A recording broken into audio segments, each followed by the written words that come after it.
너는 신이 아니라 라는 말씀의 제목으로 에스겔서 28장을 살펴보도록 하겠습니다. 이제 열방에 대한 심판의 말씀이 이어지고 있습니다. 26, 7, 8장은 두로에 대한 심판의 말씀인데요, 먼저 26장에서는 두로가 어떻게 파멸될지를 마치 눈앞에 그려지듯이 설명하고 있는 게 26장입니다. 지방 도시들이 먼저 파괴되고, 이어서 지방 도시들이 다 파괴되고 나면 중앙 도시가 고립이 되죠. 그리고 마지막으로는 왕이 살고 있는 성에 대한 공성전이 벌어지게 됩니다. 그리고 마지막 성문이 열리고 도시가 파괴되면서 약탈이 이루어지는 그런 전쟁의, 고대 전쟁의 어떤 전쟁의 참상을, 전형적인 참상을 차례대로 묘사를 하고 있는 게 26장입니다. 그리고 27장에서는 이미 선포된 26장의 심판 예언을 바탕으로 두로를 위한 애가, 구약 성경에서 애가라고 하면은 장례식장에서 부르는 슬픈 노래, 그렇게 생각하시면 좋을 것 같습니다. 그래서 애가를 지어서 27장에서는 예언자가 애가의 노래를 부르고 있습니다.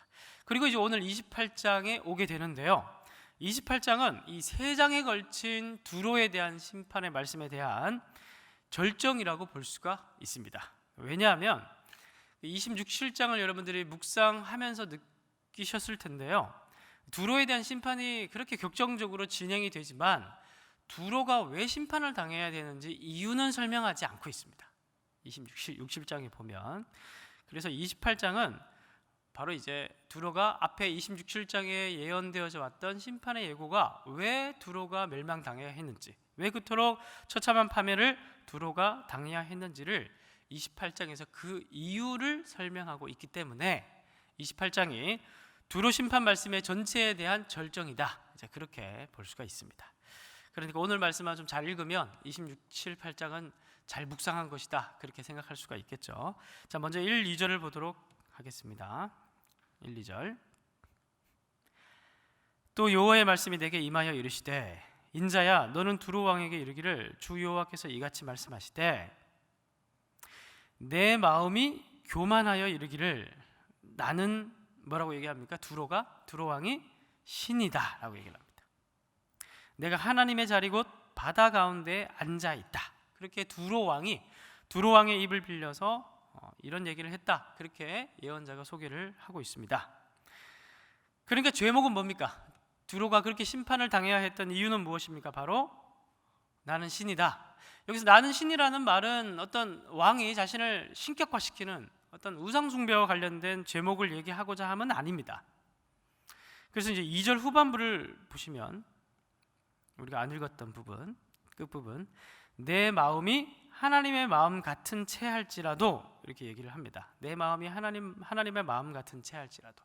번역이 좀 아쉬운데요, 혹시 영어 성경 가지고 계신 분은 NIV나 RSV 같은 영어 성경을 보면 조금 더 원뜻에 가깝게 번역을 잘 해놓고 있습니다. 그러니까 원문을 보면 내가 너 스스로 지혜롭게 생각한다, 신처럼. 내가 너 스스로를 신처럼 지혜롭게 생각하고 있다, 이렇게 번역을 하는 게 조금 더 원문에 가깝게 진역을 했다고 볼 수가 있습니다. 그러니까 나는 신이다 라는 표현은 무슨 표현이냐면, 자신이 가지고 있는 인간적 지혜를 굉장히 높게 평가해서 자신의 인간적 한계를 망각한 상태라는 겁니다. 두로의 상태가. 다시 말씀드리면, 나는 신이다 라고 얘기를 했던 두로 왕의 스스로에 대한 그 말이 자기가 가지고 있는 인간적 지혜가 되게 빼어났습니다. 두로가, 그 민족이, 페니키아 민족이. 그래서 그런 빼어난 인간적 지혜 때문에, 월등한 어떤 지혜 때문에, 지성적 능력 때문에 마치 자신이 인간적 한계를 넘어선, 자신의 한계를 망각한 그런 상태가 되어버려서 나는 신이다, 그렇게 고백을 했다는 거예요. 그러니까 두로가 가지고 있는 본질적인 문제는 무엇이었습니까? 심판을 당할 만한 두로가 가지고 있는 죄목은 무엇이었습니까? 바로 오늘 본문 말씀을 잘 얘기하고 있듯이 교만이라는 겁니다. 교만. 그런데 그 교만은 어떤 종류의 교만이라고요? 자신의 한계를 망각한, 인간적 지혜가 조금 더 남들보다 낫다고 자기 자신이 마치 신과 같이 되어버린, 자신의 한계가 없는 것처럼 자신의 인간의 존재, 연약한 인간의 존재를 돌아보지 못하는 상태, 그렇게 되어버린 교만의 상태가 되어버린 것이 두로의 모습이다. 그것 때문에 심판을 당하게 되었다. 그걸 얘기하고자 하는 게 바로 오늘 28장의 메시지라는 겁니다. 자, 그래서 3절에서 5절까지가 쭉 그런 이야기가 이제 흘러가고 있어요. 제가 지금 얘기했던 설명을 바탕으로 해서 3절을 보시면 내가 스스로 얘기하는 겁니다. 다니엘보다 지혜로워서 은밀한 것을 깨닫지 못할 것이 없다. 그들이 그렇게 얘기를 했다는 거예요. 여기서 이제 다니엘은 철자 표기가 좀 다릅니다. 우리가 알고 있는 다니엘서에 나오는 다니엘과 여기에 나와 있는 다니엘은 철자 표기가 좀 달라요. 그리고 발음이 약간 다릅니다. 다니엘 비슷하시죠? 다니엘인데 이게 엘과 엘 사이에 약간 애매한 발음이 있습니다. 그래서 철자 표기가 좀 다른데, 그래서 이 본문에 나오는 다니엘은 우리가 알고 있는 다니엘이 아닙니다. 가나안 신화에 보면 우가리 신화라고 하면 시리아 지방에, 페니키아가 시리아 지방에 있죠. 그 지방에 우가리 신화가 있는데, 우가리 신화에 보면은 아가트가 나옵니다. 아가트의 아버지 이름이 다니엘이에요. 근데 그 다니엘이 지혜의 신입니다. 지혜가 아주 뛰어난 신입니다. 그런데 그런 지혜의 신보다 자기들이 훨씬 더 지혜롭다, 그렇게 지금 두로의 사람들이 고백을 했다는 겁니다. 그러니까 자신들의 지혜를 굉장히 높게 평가하고 있는 거죠. 그러면서 그들은 그렇게 빼어난 민족적인 지성적 능력, 지혜로움을 가지고 그 사람들은 어떻게 나라를 경영했습니까? 4절 보니까 내 지혜와 총명으로 뭘 얻었습니까? 재물을, 똑똑한 사람들이 재물을 얻죠. 금과 은을 곳간에 저축하였으며, 5절 내 큰 지혜로 무엇을 합니까? 무역을 합니다. 무역. 그리고 재물을 더하고, 이렇게 얘기를 합니다. 이게 역사적인 페니키아에 대한 얘기를 하고 있는 거예요, 이 본문이. 그래서 이제 페니키아 지역은 페니키아가 지방의 이름입니다. 그 지방의 이름이고, 페니키아라는 민족 안에 두로와 시돈이라는 중요한 도시국가가 있습니다. 자, 그래서 이제 이 페니키아 민족은 해상 무역으로 실제로 돈을 굉장히 많이 벌어들였던 민족인데요.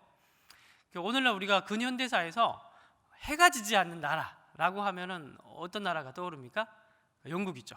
영국이 배를 만들어서 바다를 마치 자기 안방처럼 다니면서 여러 가지 많은 나라의 식민지를 개척을 해서, 그래서 이제 근현대사에서 너무 많은 식민지를 개척하고 그래서 영국을 해가 지지 않는 나라, 그렇게 표현하잖아요. 고대 국가에서는, 고대 시대에서는 페니키아가 해가 지지 않는 나라였습니다. 페니키아가. 지도를 한번 보시죠. 지도. 제가 원래 이제 설교 시간에는 지도를 잘 준비 안 하는데요. 근데 에스겔 본문 같은 이런 본문들을 묵상할 때는 좀 역사적인 고증들을 좀 하고 묵상을 하면 훨씬 더 좀 풍부하게 다가오기도 합니다. 여러분들이 보고 있는 지도 오른편 보면 이스라엘 지방이 대충 어딘 줄 아시겠죠? 새벽기도 나오는 정도면 지도를 보면서 이스라엘 정도는 구분해 낼 수 있을 거라는 제가 확신이 들어서 지도를 준비했습니다. 저기 이스라엘 지방에 보면 진한 표시가 있죠. 길쭉하게 저기가 페니키아입니다. 페니키아. 그러니까 이제 페니키아 지방은 지도를 보시면 여러분들이 아실 수 있으시겠지만, 지중해 해안, 지중해 연안의 위치에서 길쭉하게 나라가 구성되어 있기 때문에 저 나라가 성공하기 위해서는 무역밖에 없습니다. 무역. 그래서 저기 옆에 똑같은 색깔로 아프리카 지방의 해안선을 따라서 진한 색깔로 표시되어 있는 부분이 있죠. 여기가 페니키아 지방이 식민지 개척을 한 부분입니다. 아프리카 지방. 저 부분에서 저기 툭 튀어나온 이런 표시, 여기 툭 튀어나온 부분이 지금 현재 아프리카 튀니지입니다. 튀니지. 저기가 카르타고예요. 카르타고. 그 유명한 카르타고. 그렇게 해서 쭉 올라가서 저기 서방 지역의 스페인 지역이라고 하면 저기 장화 모양의 이탈리아 보이시죠? 센터에 이탈리아에서 왼쪽으로, 여러분들 보시기에는 오른쪽이네요. 오른쪽으로 저 끝으로 가보면 스페인이 나옵니다. 스페인 지역의 저기도 카르타고 지역입니다. 저기에서 그 유명한 한니발 장군이 나오게 되죠. 요 재미있는 이야기는 조금 더 다시 말씀드리고, 그 다음 그림을 한번 보십시오. 다음 2번 그림.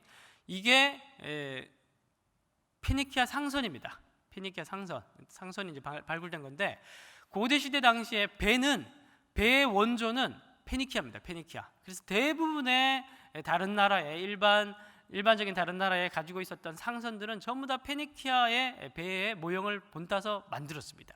그래서 이 페니키아의 상선이 나중에 그리스 전쟁이 벌어지면서 저렇게 원래 이제 2단로인데 그리스 전쟁이 벌어지면서 그때 그리스가 페르시아를 이기기 위해서 3단로로 바꾸면서 배의 모양이 조금씩 변형이 되지, 본래 고대 세계에서 배의 원조는 페니키아입니다. 페니키아. 자, 지도를 걷어 주시고요. 저희 얼굴을 띄워 주십시오. 네. 그래서 이제 이 페니키아 같은 경우에는 이 지중해 바다를 마치 자기 안방처럼 활용하면서 전 세계를 다니면서 무역을 통해서 막대한 부를 거머쥐었던 나라가 페니키아였고요. 그리고 이제 이런 해상 무역을 위해서 각 곳에 해상 기지를 건설하게 되는데, 그게 바로 카르타고 지역입니다. 그러니까 이제 페니키아는 굉장히 강대한 민족이었죠. 뭐 성경이 이렇게 나오니까 우리가 좀 익숙지 않은 나라라서 뭐 크게 생각하지 않을 수 있었는데, 여러분들 그 성경을 묵상하시면서 느꼈을 테지만 모압, 암몬 이런 나라에 대한 심판 예언들이 구절이 있었죠. 근데 모압, 암몬은 단순하게 몇 단락밖에 없습니다. 뭐 길어야 10절, 뭐 11절 이 정도밖에 없는데, 두로는 심판의 예고가 몇 장이나 있습니까? 26, 7, 8장이 있어요. 그리고 29장부터 애굽에 대한 예고가 또 29, 30, 31장까지 있습니다. 그러니까 두로는, 페니키아는 이집트와 거의 똑같은 분량으로 취급될 정도로 중요한 나라였다는 거예요.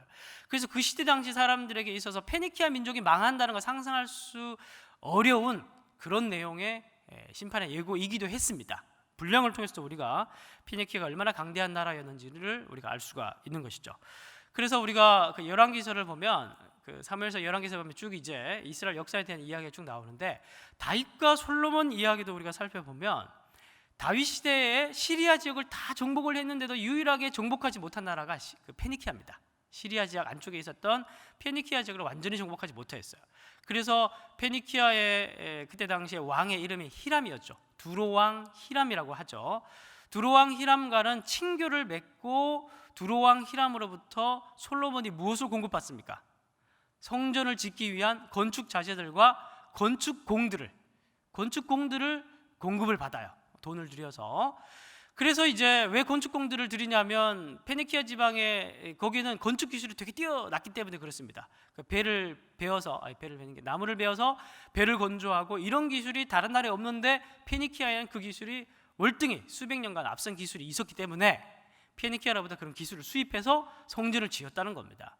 그러니까 페니키아가 얼마나 그 시 당시에 앞서가고 문명적으로 진보적인 나라였는지를 우리가 역사를 조금만 관심 있게 살펴보면 알 수가 있는 것이죠.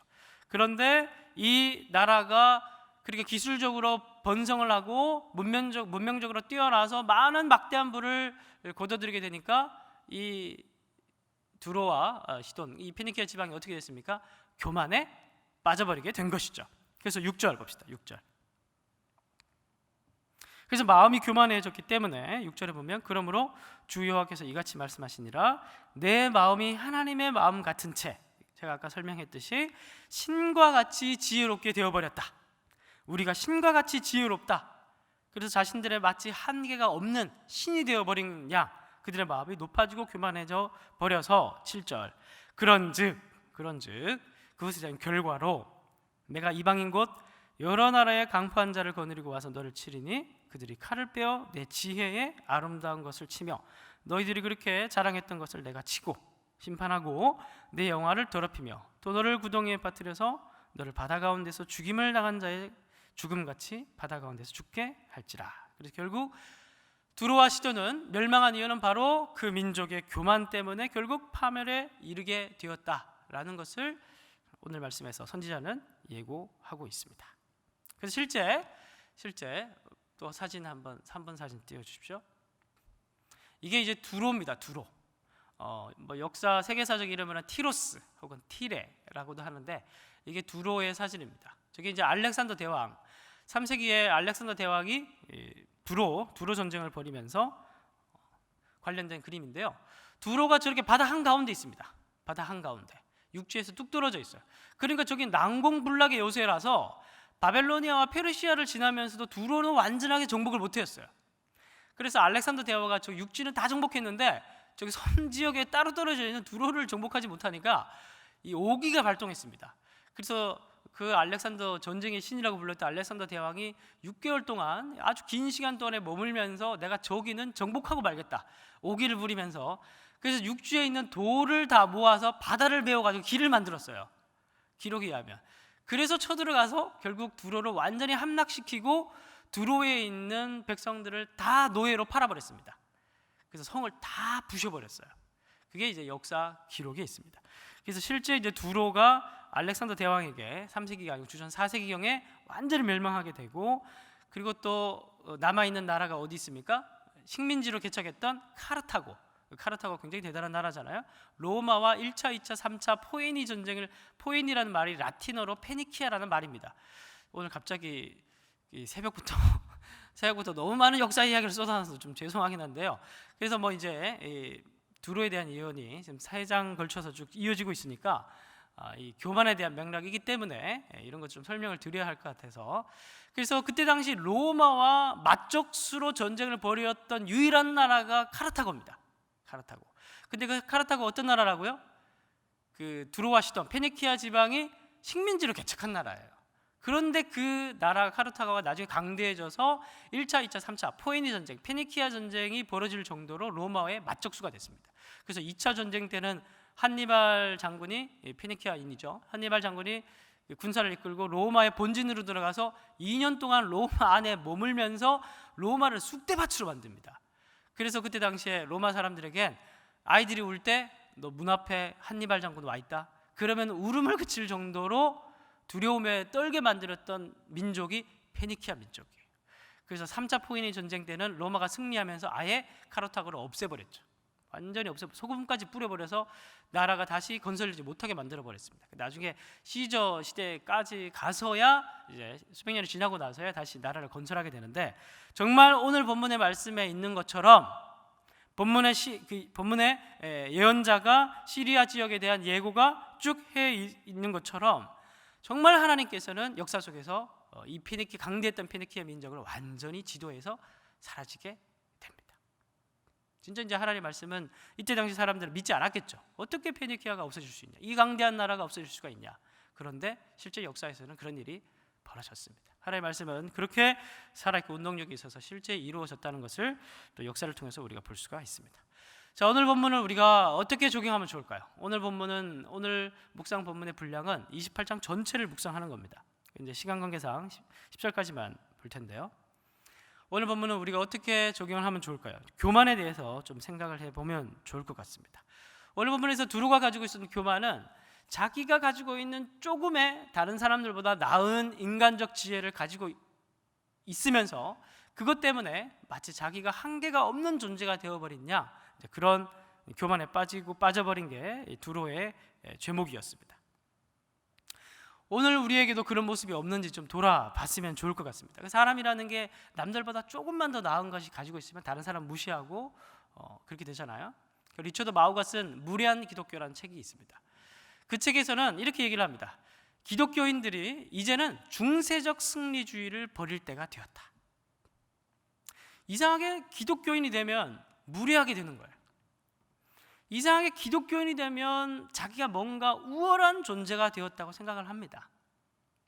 근데 여러분, 기독교인의 정체성은 무엇으로부터 출발하냐면 자신은 철저한 죄인이라는 것을 고백하는 것으로부터 시작합니다. 절대 기독교인이 되는 것의 구원받음의 결과는 우월함이 될 수가 없어요. 그런데 기독교인이 되면 뭔가 자기가 남들이 가지지 못한 어떤 영적인 지식을 소유했다라고 생각하는 것 같아요. 그때 당시에도, 고대시대 당시에도 영지주의가 있었지만 영지주의라는 것 자체가 우월한 지식을 가지고 있기 때문에 뭔가 자신이 다른 사람보다 월등한 존재, 뛰어난 존재가 되었다는 그런 어떤 바탕을 두고 있지 않습니까? 사실은 그건 이단적인 태도입니다. 그런데 오늘날 많은 서구 기독교인들도 마찬가지고 한국 기독교인들도 마찬가지고 뭔가 자기가 구원받았다라는 것을 어떤 우월한 존재가 되었다는 것으로 연결되는 경우가 많고, 그런 것이 결국 다른 존재들을 대할 때 혐오를 하거나 다른 존재를 표현할 때 불신자라는 표현, 저는 이제 개인적으로 불신자라는 표현을 별로 좋아하지 않습니다. 미신자라고 얘기를 하죠. 결국 하나님께서 구원할 사람. 그런데 그냥 불신자는 어떤 단정적 표현, 뭔가 불신자라는 표현 속에 우리는 우월한 존재, 영적인 지식을 가져서 우월한 존재가 되었다는 생각, 저는 그것은 영적인 자만이라고 생각을 합니다. 그러나 저희 이제 삼청년부에는 참 대단한 사람들이 많이 들어옵니다. 많이 들어오고 그래서 좀 특별한 분들이 많이 계셔가지고 많이 재밌습니다. 많이 재밌는데 지난주에는 어떤 이제 또 팀원이 그 팀 카톡방에 계속 그 정치 글을 올리는 팀원이 있어요. 그래서 뭐 요즘 또 전국이 좀 시끄럽잖아요. 근데 또 계속 이제 그런 글들을 이제 올려서 간사님이 힘들어서 제가 이제 지난주에 신방을 좀 했는데요. 신방을 하면서 막 이제 자기가 옳다고 생각하는 것을 밝혀야 된다, 뭐 그렇게 얘기를 해서 아니 그렇게 밝히고 싶으면 그는 광화문에서 밝히지 교회에서는 그런 거 그렇게 안 밝혀도 된다. 그렇게 이제 얘기를 하면서 이제 뭐 자기는 이제 진리의 그 수호자처럼 그렇게 생각을 하고 계시더라고. 그래서 제가 물었죠. 진리가 뭐라고 생각하냐? 최근에 요한복음 설교 말씀을 들으면서 깨닫는 것이 무엇이냐? 요한이 얘기하는 진리가 무엇이라고 말씀을 통해서 배웠냐? 38년 된 병자 이야기를 말씀을 예배를 드리면서 형제님은 어떤 생각을 가지게 되었냐? 요한복음에 보면 예수님께서 내가 곧 진리라고 얘기를 하잖아요. 근데 그 다음에 무엇이 따라 나옵니까? 내가 진리요? 또 무엇이라고 얘기합니까? 생명이라고 하죠.